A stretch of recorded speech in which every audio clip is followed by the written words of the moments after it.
is in Yeats's interest in mysticism and theosophy in general. He was a follower of the ideas, for instance, of Madame Blavatsky, who was herself interested in Eastern philosophy. And he was also one who attributed to one of his great heroes, William Blake, the kind of mysticism that he admired. Thinks of Blake more, in fact, as a mystic than nowadays we might think of him as a kind of political radical in poetry. So I think that's another context. In other words, Yeats becomes interested in Indian spiritual philosophy. He knows about the Bhagavad Gita, he knows about the Upanishads, and what he discovers about them, he may not have been a very deep scholar of them, but he did take them seriously and read translations of them, and what he discovers about them is an influence on his own thinking. Now, when do we see this, or where do we see this making an impact on Yeats's poetry? Well, you can find it quite early on. In 1886, a Brahmin called Mohini Chatterjee, who followed the Vedantic philosophy, was travelling around Europe. He visited Madame Blavatsky, but he also came to Dublin and gave talks there, and Yeats went to these talks and got to know him. And it's from about this time, in the mid to late 1880s, that we begin to find actual tangible evidence of an interest not just in some vague thing that they thought of as the Orient, but in India. India became a lifelong preoccupation of Yeats, and it is India that, more than any other so-called Oriental location, is an abiding preoccupation of Yeats from his early work to his late work. If you turn to some of those very early poems, you find in the section that is now called Crossways, but actually was originally, some of them were part of the Wanderings of Oisin and other poems.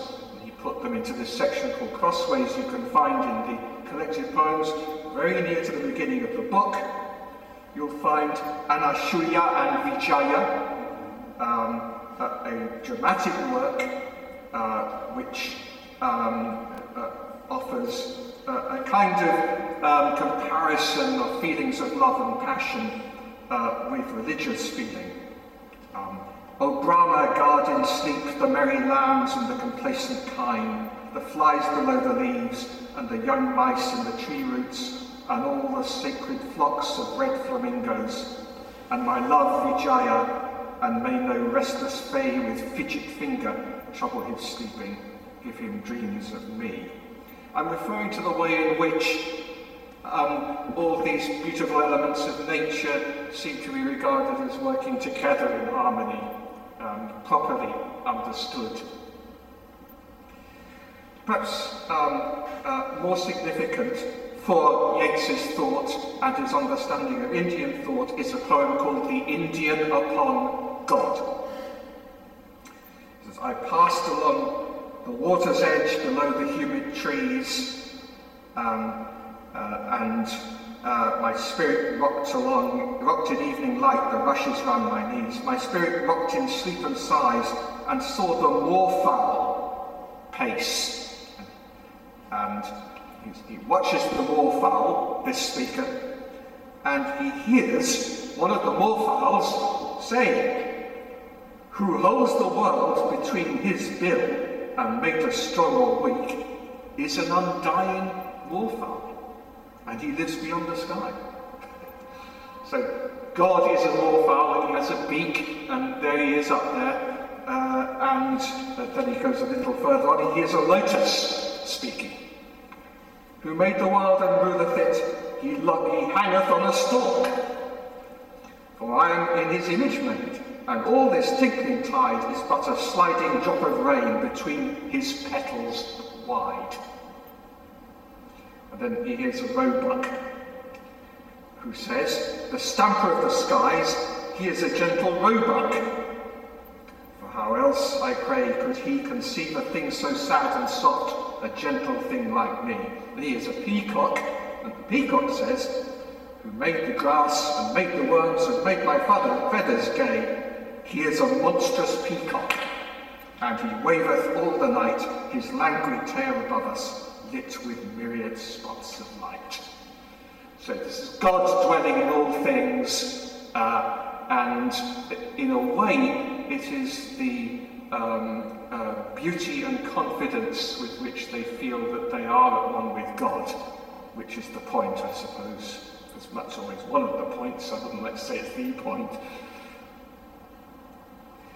Now, you can find also this kind of accent in another poem called The Indian to His Love, and I'm not going to go on quoting more and more examples. I think the Indian upon God is the most telling example, but if you wanted to consider whether or not Yeats thought of Indian philosophy as somehow like ancient Celtic philosophy, you might want to compare another early poem called Fergus and the Druid. Fergus, who has abdicated the kingship of Ulster, yes, Ulster, approaches a druid and asks to look into his little bag of dreams. The druid says, well, you don't want to do that, but he does. He says, I see my life go drifting like a river from change to change. I have been many things. A green drop in the surge, a gleam of light upon a sword, a fir tree on a hill, an old slave grinding at a heavy quern, a king sitting upon a chair of gold, and all these things were wonderful and great. But now I have grown nothing, knowing all. Ah, Druid, Druid, how great webs of sorrow lay hidden in the small, slate-coloured thing. That's a rather sad poem, and I think the point is not so much that we should not think of God and life as dwelling in all things and moving from change to change. It is that we should be happy within our mode of life and bless it, rather than, as Fergus has done, giving up his own existence, renouncing the kingship. That's very symbolic. He wants to see everything. He should have been happy, like the roebuck, to be one thing, and then he might have found God. Now, this infatuation with Mohini Chatterjee and his philosophy, although it leaves a permanent mark on Yeats, it doesn't last in specific terms much beyond the 1880s, but of course the next important figure for Yeats's connection with India is that of Rabindranath Tagore. Meeting Tagore, he was deeply impressed, and I think you can, I'm sure that Devashish is going to say something more about that meeting. I'd say something about the introduction that Yeats writes to Rabindranath Tagore's Gitanjali, which was published in 1912. And there are a number of things there which are quite telling about Yeats's thought. One of them is about the way in which he seems to think that Tagore equates poetry and religion, poetry and the sacred, he claims. And you can see how there is a kind of continuity with the kinds of poems which he's responding to Mohini Chatterjee's influence. The other thing is that the broader idea arising out of that and connected with it, that this bespeaks a kind of unity of culture that has been lost in the West, where love, work, spirituality can all be at one and all be expressed in a simple and passionate poem. The figure, slightly oddly perhaps, but I can see where he's coming from, he mentions is Chaucer. He says that Chaucer, came from society where, the religion, the sacred, ordinary experience, such as that of some of the Canterbury Pilgrims, perhaps, were all at one. He says Europe then had one mind. Is this sense of I have the exact the quotation that line he has written about Tagore. Tagore, like Chaucer's forerunners, writes music for his words, and one understands at every moment that he is so abundant, so spontaneous, so daring in his passion, so full of surprise, because he is doing something which has never seemed strange, unnatural, or indeed of defense, or in need of defense. Thank you very much, that's wonderful.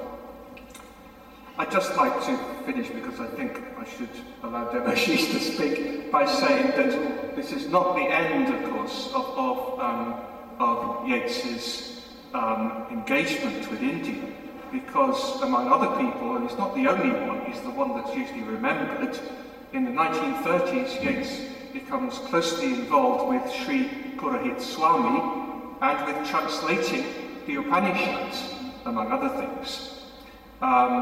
And I think you can see the mark that this leaves on some of his later poems as well. It's true to say, I suppose, that if you looked at Yeats's relationship with India, he does tend to see all these figures through the same lens, and I imagine that somebody who knew more about Indian religion and culture than I do would wish to quibble about the way in which he does tend to see them as somehow roughly the same in their message. Nevertheless, you can see how important and inspiring was Indian philosophy and poetry to W.B. Yeats. There's one final thing that I've left out of this, and I expect somebody will have noticed this already. And that, I think, is the importance of Yeats's sense that India was, if you can call it one nation, a nation that shared a colonial and potentially post-colonial condition with Ireland, and there's quite an identification there, I think, particularly in the case of Tagore. Thank you.